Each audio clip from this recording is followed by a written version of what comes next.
So, last Thursday I went to a meeting for YouTube partners at the Google office in Chicago. Apparently this is the first time they've held an official meeting for partners, although they did say they might do it again in other cities. And I have to say, it was really cool actually being at Google and meeting the YouTube team. Some of them even said they watch my videos. Hi guys! There were about 40 other partners there, some of them with very popular channels. I didn't know any of them, and they didn't know me, but I met some really interesting people. An Indian chef, a makeup artist, an antique car enthusiast. There were lots of people with really great channels. It seemed like almost all of them either had a very specific theme for their videos, or they did sketch comedy. I think I was a bit of an outlier in terms of what I do. There weren't that many people who do nothing but personal videos. Maybe I'm just doing this the hard way. The press was there too. I guess this was a newsworthy event. I talked to a reporter from WGN and he asked me about my latest popular video.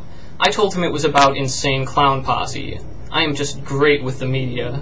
Anyway, the general focus of the meeting was how to make more money and how to get more viewers. For partners, these are roughly equivalent. More viewers means more money, more or less. One of the issues was about making videos that won't scare away advertisers. I got the impression that YouTube is walking a fine line between material that's edgy enough to draw an audience and material that's too edgy for advertisers who are concerned about their brand image. It seems like YouTube themselves don't object to that kind of content as much as their advertisers do. To quote someone from the team, "We would love to have racy ads, but apparently advertisers don't want anything to do with that." Also, some partners asked about why their videos sometimes take a while to be approved for ads, and they explained that some people have all their videos screened, some of them never have to have their videos screened, and sometimes videos are sampled at random for approval. They recommended not uploading videos between Friday and Monday in order to have them approved for ads as fast as possible, because right now they don't have anyone approving videos on the weekends. Anyway, the details of the various ad programs probably won't interest anyone who isn't a partner, but they had some good advice for attracting an audience that pretty much anyone might find useful. One of the things they suggested was asking people to subscribe, like when people's channels and videos say, "Subscribe." This is something I don't do as a point of honor because I consider it my responsibility to dazzle people so that they can't help but subscribe,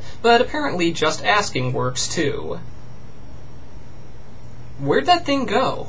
They also suggested networking with other users to promote each other's channels. And now that everyone has access to the Other Channels box, it's easy to showcase other users on your channel page. According to their statistics, 45% of video traffic comes from within the site, so this is a good way to get more viewers. Another thing they recommended was including as much relevant information as possible in your video descriptions and tags to make it easier for people to find them, as well as posting video responses to draw viewers from other people's videos, and including annotations linking to your next and previous videos. They also said that 44% of video traffic comes from blogs, so if you can connect with bloggers and have your videos posted on relevant blogs, this is a great way to reach more people. So those are just a few strategies for developing an audience for your videos. Now, on to the really interesting stuff. People were asking about the problem of users having their videos falsely flagged and taken down when they haven't broken any rules. What they told us is that there is no minimum number of flags that triggers the removal of a video. Flagging just puts a video in a queue where it has to be manually reviewed before they decide whether or not to remove it. I did make a point of asking about videos that aren't sexual or violent or otherwise explicit, but simply contain ideas that some people find challenging. And I was told that there is nothing wrong with that, we shouldn't worry about it, and they do want us to speak our minds. But I did bring this up with them, so they are aware of this, and they know it's a concern for us. Another point of discussion was the selection of featured videos and why some channels seem to be featured very often. They explained that featured videos are now chosen by an algorithm that takes certain factors into account. I asked them if there might be a feedback loop here where popular channels are featured, which makes them more popular and thus more likely to be featured, and so on. They did say that this was probably happening to some degree, at least up until a few months ago, but the algorithm does change as they work on optimizing it. Finally, someone asked if they were planning to extend the live streaming feature to more users in the future. It seemed like they might be aware that they're missing out on a potential market when people have to send their viewers to Blog TV for live shows, and it was vaguely implied that something like this may be in the works, but nothing concrete.